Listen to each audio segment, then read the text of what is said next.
Kayak saya ini udah sebulan persis di ruangan ini nggak keluar-keluar. Udah sampai demot, udah sampai frustasi, udah macam-macam. Nggak tahu apa ini mesti dikerjain. Iya. Iya, Pak. Terus jaga aja. Apa namanya? Karena ini sebetulnya mereka hanya melakukan zoom in saja sebetulnya. Jadi kalau tadinya itu orang kita harap trafficnya datang ke rumah, sekarang trafficnya keluar. Nah, yang paling penting sekarang delivery. Jadi kalau misalnya apa namanya ada yang bisa kita lakukan untuk delivery, itu salah satu yang bisa kita lakukan. Yang kedua, perilaku orang di rumah itu memang betul mereka berhemat ya. Dan yang mereka rasakan berhemat sebetulnya ongkos transport, bensin dan segala macam itu berhemat jauh sekali. Nah, kalau makanan itu kalau kita perhatikan perilaku dari ibu rumah tangga, mereka itu karena suami ada di rumah, dia mau masakin buat kita. Itu. Dari yang mulai ngerajang-ngerajang, ngulek-ngulek, sampai akhirnya nyari bumbu instan. Nah, bumbu instan ini punya peluang sekarang. Menurut saya peluang. Kenapa? Karena ibu-ibu itu sekarang udah mulai mengurangi kesengsaraan dia dengan ngulek-ngulek dan ngerajang-ngerajang itu. Jadi bumbu instan ini potensi. Nah, berikutnya si suami ini juga sebetulnya stres karena wah ini nyari duitnya gimana nih. Nah kalau stres itu perlu dimasaj. Yang dimasaj itu otaknya Mas. Ketika memasaj otak itu yang dilakukan orang adalah ngunyah. Dengan ngunyah itu saraf-saraf yang ada di telinga ini itu dimasaj oleh kunyahan itu sehingga kepala menjadi tidak stres. Nah, itu kebutuhan yang tidak disadari oleh mereka. Sehingga habis makan nih, itu nyari yang manis-manis. Kalau keripik-keripik atau roti-roti yang asin kayaknya udah digantikan oleh makanan. Tapi yang manis ini seperti kayak cuci mulut gitu ya. Itu malah naik gitu permintaannya. Jadi yang mengherankan ada salah satu alumni di Surabaya, dia itu punya cake, itu malah naik anunya, trennya. Cake itu karena naik. Mungkin marketnya juga lokal ya Pak ya? Lokal, marketnya lokal. Jadi, nah ini nomor satu yang harus Anda lakukan, Anda harus melakukan sampling. Karena makanan itu harus dididik supaya lidahnya itu nyangkut dulu. Nah, ini yang teman-teman UKM seringkali lupakan bahwa apa namanya kebiasaan lama itu harus digantikan oleh kebiasaan baru dengan kita mendidik melalui sampling. Ini salah satu contoh. Ini mungkin masukan juga buat Mas Doni yang apa namanya berusaha untuk apa teman-teman UKM. Saya pun juga kemudian memaksa untuk launching UKM 4.0 itu marketplace buat teman-teman UKM. Walaupun kita belum siap sebetulnya, tapi ya sudah kita paksa saja karena harus, Pak. Kebutuhan untuk teman-teman dipaksa siap, semuanya harus siap. Nah, mungkin bagaimana Mas Doni rencananya untuk mendekati teman-teman yang anak-anak Malang ini? Saya lihat ada beberapa kegiatan waktu itu ya, kalau nggak salah ada pertemuan-pertemuan gitu ya. Iya betul. Jadi kalau kami sekarang ini yang kita lakukan sih memang kita akan produksi besar ya, jumlahnya puluhan ribu lah cookies yang kita akan hajar secara marketing dan memanfaatkan jaringan yang ada. Nanti tapi itu di bulan Ramadan, Pak. Tapi satu-satunya yang kami yakini sekarang, meskipun katakanlah semua toko tutup gitu ya, tidak ada aktivitas dalam bisnis, tapi satu hal yang saya yakini juga, petua dari Pak B juga, bahwasanya meskipun sales tutup, tapi brand nggak boleh tutup gitu kan, activity brand ini harus tetap jalan. Jadi ini malah kita gedein brand kita terus-terusan nih sekarang, saat kompetitor semuanya toko oleh-oleh pada tutup ya, mereka sudah benar-benar lockdown bisnisnya. Kami memang secara store tutup, tapi secara branding malah luar biasa, Pak. Jadi kayak kami di Malang ini kan sudah punya satu ambulan ya yang kita gratiskan untuk warga Malang. Dan itu sekarang ambulan tuh aktivitasnya malah bisa dikatakan hampir 24 jam sekarang. Kalau sebelum-sebelumnya itu hanya satu hari ngangkut 5-6 pasien, sekarang ini bisa lebih dari 10 nih keliling. Dan bahkan malah minggu depan nih insya Allah malah saya akan tambah lagi 1 unit ambulan buat Malang Strudel yang kita berikan untuk warga Malang. Mereka semprot desinfektan ke warga, kemudian membagikan masker, hand sanitizer, dan melakukan edukasi-edukasi tentang COVID-19 ke warga, Pak. Jadi sekarang kita nggak ngomong masalah omset dulu, tapi kita ngomong masalah pengabdian ke masyarakat dulu, Pak, sambil branding. Saya ingat quote-nya Bill Gates kan keren banget ya, Pak Bi. Dia bilang, udahlah, kita itu sekarang fokus pada penanganan corona ini dulu aja. Ambillah profitmu dari perusahaan itu, balikin lagi ke masyarakat gitu. Kamu coba hitung aja saat kamu bisnis, saat bumi ini normal, kamu itu sudah mulai awal bisnis sampai sekarang itu sudah dapat berapa gitu. Kalau sekarang cuma balikin ya 1%, cuma 5% aja, apalah gitu katanya kan. Itulah balikin buat nanggulangin COVID-19. Wah, ini bagus juga quote-nya, dan ya alhamdulillah ini kita lakukan sekarang nih, Pak Bi. Betul, dan kita dipaksa menjadi socialpreneur yang sebenarnya. Betul. Jadi bukan lagi profit taking preneur gitu ya. Cuma profit aja. Kita ini harus melakukan sosial dulu ya.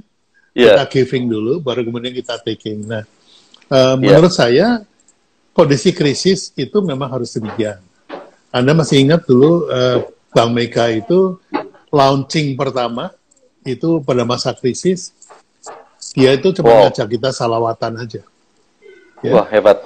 Ngajak salawatan, dan akhirnya pada zaman itu belum ada bank syariah, sehingga orang-orang ada satu haji yang di Mataram itu sampai minta Bank Mega buka di sana, karena dia mau taruh uangnya di situ gitu. Kalau saya cuma karena bank Anda ini salawatan gitu aja. Jadi itu memang harus dilakukan zaman krisis ya. Jadi banyak teman-teman yang sadar kemudian ngasih sumbangan untuk APD ya, ada sumbangan untuk masker, ada segala macam.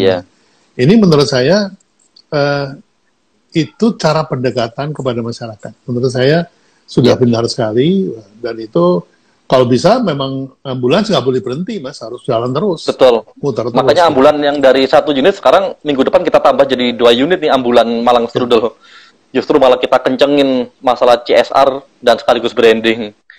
Ya, betul. Di situ emang. Jadi udah betul, tinggal sekarang persiapan di belakangnya harus disiapkan nih. Jadi begitu ambulans sudah selesai tugasnya, di belakang harus masuk. Iya, makanya ya kalau kita persiapannya hanya itu tadi, Pak, 2 outlet yang sudah jalan dan memang harus di launching saat Lebaran itu tetap jalan. Jadi harapannya nanti saat COVID ini selesai, kita sudah punya 2 outlet yang besar dan bisa lebih menguasai marketnya Malang. Itu yang kita persiapkan dari sekarang. Dan mungkin ya semua manajemen harus belajar, Pak, belajar kembali sekarang. Sebetulnya Anda sudah melampaui learning zone kan, karena sudah masuk ke growing zone sebetulnya, di mana Anda memikirkan after COVID ya, memikirkan after COVID. Nah, purpose-nya masih sama apa enggak? Gitu. Kemudian passion-nya masih sama apa enggak? Ini harus kita kaji kembali. Jadi waktu Anda bikin Malang Strudel itu purpose-nya apa, terus passion-nya apa gitu. Kalau purpose ketemu passion, ketemu prestasi. Gitu. Iya. Jadi sekarang saya lihat kalau saya melihat Malang Strudel naik sampai buka 7 cabang, artinya purpose dan passion ketemu. Nih, Mas. Nah, untuk next-nya yang berikutnya, ini passion-nya disamakan apa enggak gitu. Jadi kalau prestasinya mau untuk Malang, berarti harus ada passion untuk orang Malang gitu. Iya. Makanya Pak, kita itu dari awal kan saya, Tengku Wisnu, sama Denny gitu ya. Kita punya visi itu sebenarnya di perusahaan sangat-sangat simpel gitu, Pak. Dan ternyata ya itu tadi, mungkin pembelajaran ya buat teman-teman UMKM juga. Mungkin kita itu lemah dalam membangun bisnis karena kita tidak punya visi yang besar, Pak Bi ya. Mungkin gitu, Pak Bi ya. Kalau kami di Malang Strudel ini kan, ya ini bisnis kesekian kami gitu ya. Karena sebelum kami membangun Malang Strudel sudah punya bisnis-bisnis besar yang jauh lebih besar daripada Malang Strudel. Baru kemudian kami join bertiga membangun Malang Strudel. Nah, di sana kalau secara visi perusahaan, kami dari awal tuh kita nggak pernah berpikiran kita harus menjadi perusahaan terbaik di Malang, perusahaan yang terbesar di Malang. Kita nggak pernah berpikir seperti itu. Simple aja, kita punya visi bagaimana Malang Strudel ini bisa menjadi perusahaan kebanggaannya Malang Raya, Pak Bi. Ya. Karena kami melihat, ya kan Apple itu bisa jadi kebanggaannya Amerika Serikat gitu. Betul. Terus kemudian Sony jadi kebanggaannya Jepang. Sekarang Huawei jadi kebanggaannya Cina gitu. Saya nggak muluk-muluk ngomong Indonesia, kita ngomong Malang aja. Malang Strudel jadi perusahaan kebanggaannya Malang Raya gitu. Makanya semua hal yang kita lakukan harus mengacu pada visi itu tadi, termasuk kita menyediakan ambulan gratis, dan program-program banyak banget ya untuk masyarakat Malang. Kalau mungkin tidak ada visi itu, mungkin kami dari sampai sekarang juga nggak ada itu namanya ambulan gratis gitu-gitu, Pak Bi. Fokus pada jualan aja untuk membesarkan bisnis sendiri gitu ya. Iya. Jadi nampaknya purpose-nya sama. Artinya purpose-nya itu tidak berubah ya. Artinya ini bisa bentuknya oleh-oleh, bisa bentuknya antaran gitu kan. Nah, betul. Bisa untuk lokal, bisa untuk orang yang oleh-oleh. Nah, sekarang tinggal passion-nya nih, kan. Kelihatannya passion-nya ini masih oleh-oleh nih. Ya, passion-nya oleh-oleh, Pak. Ya, itu termasuk yang belum bisa kita rubah, Pak. Iya. Iya, disetel sedikit. Nah, itu yang belum bisa kita rubah. Tapi nggak sulit. Nah, ini ada yang komen, Pak Bi. Bener Pak, kita kebanyakan UMKM berkecukupan hidup dari Malang Strudel, dari jualan di Malang Strudel. Ini teman-teman UMKM mungkin ya, ada 1.000 lebih kita di sini. Ya itu tadi memang kebanggaannya. Betul, itu salah satu dari purpose masih sama ya. Kan UMKM-nya juga UMKM Malang juga kan, jadi kebanggaan Malang sih udah. Karena betul, makanya kita juga membatasi Pak Bi, UKM itu di luar Malang kita nggak terima sekarang itu. 2 tahun terakhir ini ya, kalau dulu kan hampir se-Jawa Timur bisa masuk ke kami, kemudian kami di tahun ketiga Malang Strudel kita langsung batasin, tidak boleh ada UKM selain Malang Raya. Dan ini kita memang benar-benar harus mengacu pada visi, supaya teman-teman UKM juga ikut bangga dengan adanya Malang Strudel. Betul.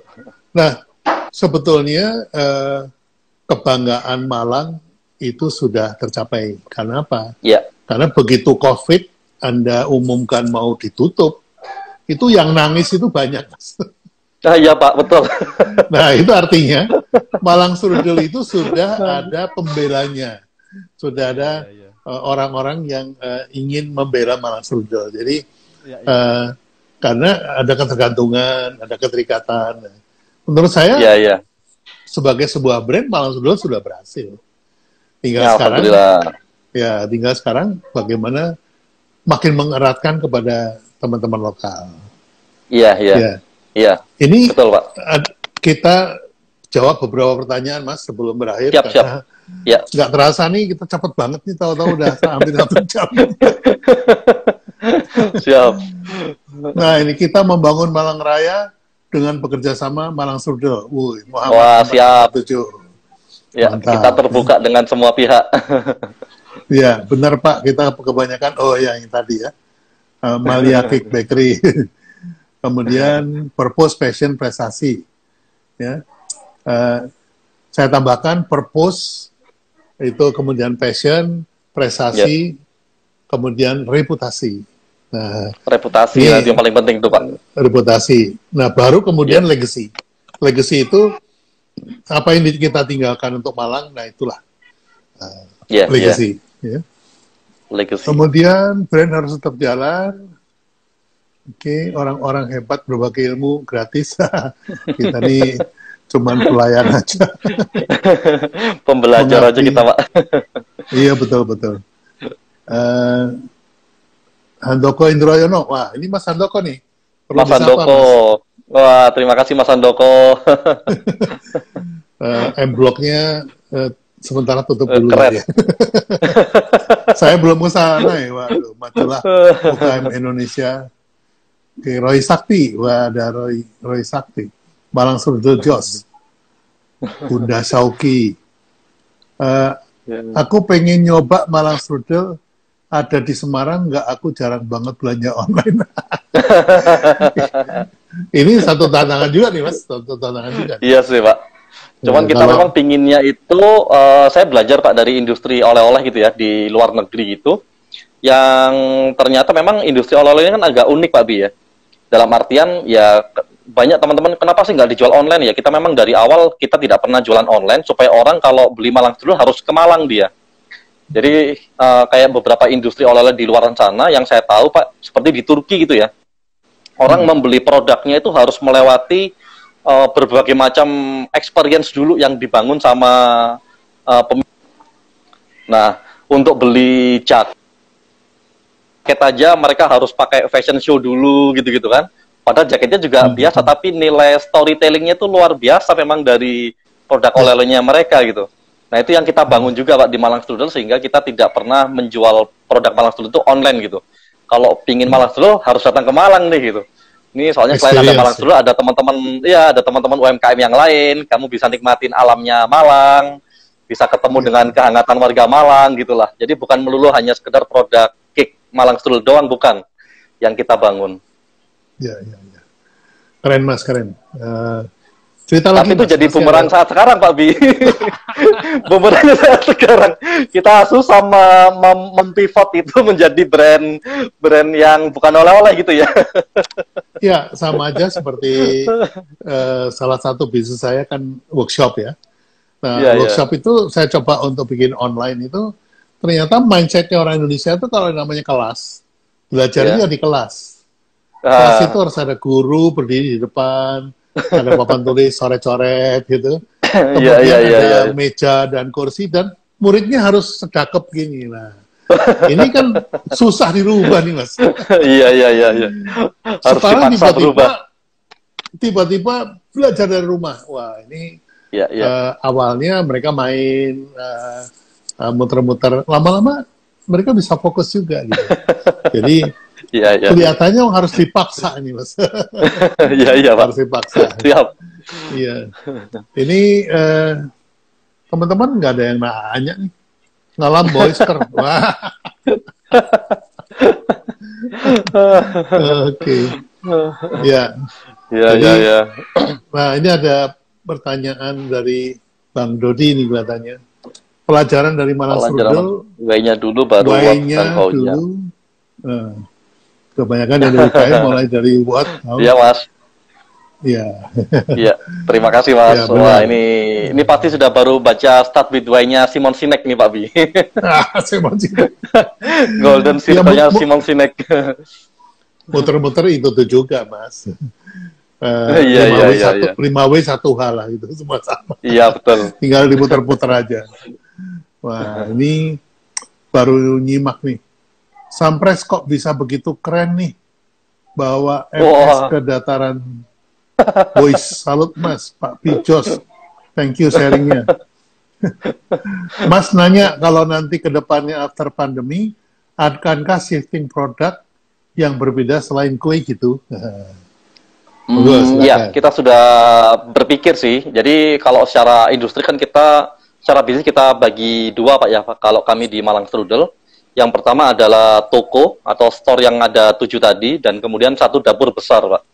Nah, kita melihat 1 dapur besar ini, yang kemungkinan, jadi kalau kita melihat pandemi COVID ini, itu kalau saya gambarkan, Pak, ke tim kita itu, kita bukan grafiknya V gini, ya, bukan V. Jadi kita habis turun, langsung tiba-tiba mantul naik gitu kan. Nah, kita sudah tidak berpikir gitu lagi. Karena Pak Menteri Wisnu Tama juga sudah bilang bahwasanya sektor industri pariwisata ini paling kena dampaknya ya. Kemudian dan baru normal itu mungkin 2 tahun kan kata beliau ya. Tapi kalau saya sih lebih optimis lebih cepat sih, Pak, kalau saya sendiri. Karena mungkin Pak Wisnu Tama melihatnya kan secara global dunia ya, pariwisata dunia mungkin ya. Korporasi. Ya, kalau seperti Bali, Jogja yang mungkin banyak wisatawan mancanegara mungkin 2 tahun gitu. Tapi kalau kami di Malang ini kan hampir 95% wisatawannya adalah lokal. Ya. Dan ini saya kira sih lebih cepat gitu Pak. Seperti di Wuhan saat lockdown dibuka, orangnya langsung wisata, langsung kenceng malahan omsetnya wisatawan gitu ya. Di industri pariwisata gitu. Malah lebih kenceng menuju ke sana sih Pak. Ya. Tadi sampai lupa tadi nanya apa tadi ya? Udah, nggak usah dijawab, Mas. Shifting tadi Pak, shifting ya. Iya. Shifting tadi itu, makanya tadi kan kita nggak ngomongin V lagi Pak Bi. Jadi kita ngomongin grafiknya itu kita U. Saat kita turun, kemudian di bawah itu masih landai lama gitu ya, karena daya beli dan macam-macam, baru kita akan naik gitu kan. Nah itu yang sudah saya sharing ke tim, sehingga kita saat turun, kemudian di bawah, nah di level bawah ini pasti kalau kita melihat kapasitas dapur itu nggak bisa 100% lagi nih. Nah, jadi mungkin ada sisa 20, 30, 40% yang ini kita siapkan untuk menuju ke produk-produk luaran yang tadi itu Pak Bi bilang untuk lokal Malang sih Pak. Yang kita sudah kepikir adalah mungkin kita akan produksi roti mungkin ya, roti rakyat gitulah. Semacam itu, tapi masih dalam tahap kajian kami. Ya, betul. Jadi gini Mas, kita ini begitu suruh tinggal di rumah, itu kepengennya cepat-cepat keluar. Nah, ini yang kita bahas di internal ya, bahwa workshop kita nanti akan pindah ke online. Kenapa? Karena kebiasaan lockdown ini akan terus menjadi habit dan bahkan jadi ritual. Tapi jangan lupa bahwa orang yang ditahan di rumah nggak boleh keluar. Itu keinginan jatuh keluar tuh tinggi sekali. Langsung jadi tinggi, Mas betul. Siap-siap saja ya. Ada siap-siap aja. Nanti mubal ini Mas. Ini begitu dinyatakan oke, go. Wah, langsung semua orang pergi wisata kemana-mana. Iya, Pak. Insya Allah demikian. Iya. Mas Wisnu mungkin, Wisnu Tama mungkin berdasarkan pengalaman beliau kan ya. Kalau pengalaman saya begitu Mas, begitu respon orang habis itu saya spending. Langsung spending, iya. Jadi sekarang di ini aja, jadi selama yang lain tiarap, kita terus kirim pesan bahwa nanti ya kalau udah lewat, jangan lupa Malang Strudel. Ya, insya Allah. Ya, seperti itu. Jadi, kita berdoa bersama Pak ya. Ya, waktu tinggal 4 menit. Monggo silakan dirangkum untuk teman-teman. Ada yang nanya. Ada yang nanya. Wah. Pada senang dengerin cerita kita Pak kayaknya. Itu kelihatannya ya. Saya siapkan camper van, lepas kunci kalau mau piknik. Ini mah geng ini mah. Pak Menteri mesti banyak bertanya lagi pada yang lebih berpengalaman. Bahasa halus banget nih Pak Bi. Ya Mas Wisnu kan teman kita juga ya. Saya ingat dulu waktu saya bikin Gebyar BCA di Indosiar itu tahun 93 ya, 93. Itu Mas Wisnu Tama masih jadi produser. Itu ketika saya ditawarin beberapa produser, yang saya pilih ya dia. Jadi dia tuh produser saya pertama itu untuk Iya. Kreatif Pak emang beliau. Nah, ada pertanyaan nih Mas. Bagaimana cara bangun brand untuk kami pekerja event dengan skala kecil, apalagi dana branding juga minim. Terima kasih usaha kami di bidang pekerja event. Oh, iya. Kalau event sebenarnya malah mudah ya ke online ya Pak ya. Sekarang sudah mulai banyak platform-platform online ya. Seperti Eventbrite, tiket.com gitu-gitu ya. Mungkin mereka bisa bikin event yang online gitu malahan. Bukan yang levelnya offline. Dan ini lagi banyak-banyak event sebenarnya malahan sekarang ini. Tapi di online semuanya. Iya, saya malah belum lihat. Malah momentum naik ini sekarang. Iya. Momentum online ini saya belum lihat nih. Event yang online. Kemudian, benar, Sam Doni, kalau di Malang, setiap weekend aja pasti rame. Kayaknya after pandemi, Malang padat kembali, amin. Aduh, amin. Amin. Saya yakin akan ada wisata balas dendam. Nah, ini Mas. Wisata balas dendam. Itu Anda siap-siap buka 77-nya itu nanti. Wah, siap. Insya Allah, Pak. Yang suka jalan-jalan udah pada nggak betah di rumah nih. Ya itu tadi, jadi Ya, nanti akan ada wisata balas dendam. wisata balas dendam. Bagus tuh kata-katanya, wisata balas dendam. Iya, itu bisa diambil tuh Mas. Iya, iya. Jadi mungkin Mas Wisnu harus mendengarkan kita nih wisata balas dendam. Kalau untuk UKM kita ada jatah uang cadangan untuk bertahan hidup. Apakah kita hanya bertahan saja atau ditutup dulu pengaruhnya ke branding gimana? Nah, tadi kalau ditutup ya Seperti yang kita lakukan juga. Iya. Ya. Kita kan juga tutup, tapi branding tetap jalan, Pak, ya. Meskipun dengan cara-cara yang sangat efisien gitu ya. Ya, kalau mungkin kita kebetulan aja sudah punya 1 ambulan dan minggu ini mau menambah 1 ambulan lagi yang kita gratiskan. Tapi ya kalau mungkin teman-teman nggak punya fasilitas itu kan bisa memikirkan cara-cara kreatif ya Pak Bi ya. Ya, Nge-branding tapi tanpa budget juga banyak lah caranya. Nanti ya, dibahas betul. di season selanjutnya Pak Bi. Ini nggak cukup 1 jam. Nggak cukup. Ngobrol ini. Wah, ini masih ada yang nanya. Pak Bi, bagaimana cara bangun brand untuk produk-produk jasa masuk kategori red zone? Saya kerja di otomotif penjualan mobil. Walah. Ya, oke. Mungkin kapan-kapan ya kita jawab ya, Mas ya. Sayang waktunya sudah Habis. mepet ya. Monggo Ya. silakan memberikan pesan-pesan pada teman-teman UKM, terutama tetap semangat, jangan tiarap. Ya. Kita Pasti ya, tetap ya. semangat kawan-kawan. Yang penting sih tetaplah intinya tetap semangat, tetap bertawakal gitu ya, ikhtiar terus. Satu kata aja yang saya sering sampaikan ke karyawan juga ke teman-teman semuanya, kita tetap selalu berharap yang terbaik, tapi tetap juga bersiap dengan kemungkinan terburuk. Sehingga dengan satu quote yang simpel tadi ini, bagaimana kita dari sekarang harus punya planning yang detail banget. Coba kawan-kawan bayangkan aja, misalkan pandemi ini selesai di bulan Mei, seperti apa kondisi kita? Ternyata harus selesai di bulan 9 nanti, September, seperti apa? Bulan Desember, seperti apa? Nah, kita harus punya planning-planning yang berlapis-lapis tadi itu.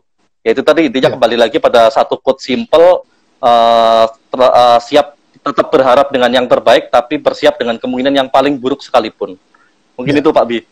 Jadi siapkan yang terbaik dan harus siap dengan kondisi yang paling buruk. Ya. Bersiap yang paling buruk. Terima kasih banyak Mas Doni waktunya. Terima kasih ya Pak Bi. Luar biasa. Malam ini saya juga belajar dari pengalaman Mas Doni. Mudah-mudahan menjadi amal jariahnya Mas Doni. Amin, amin. Untuk teman-teman yang sudah mewakafkan waktunya untuk bersama kita.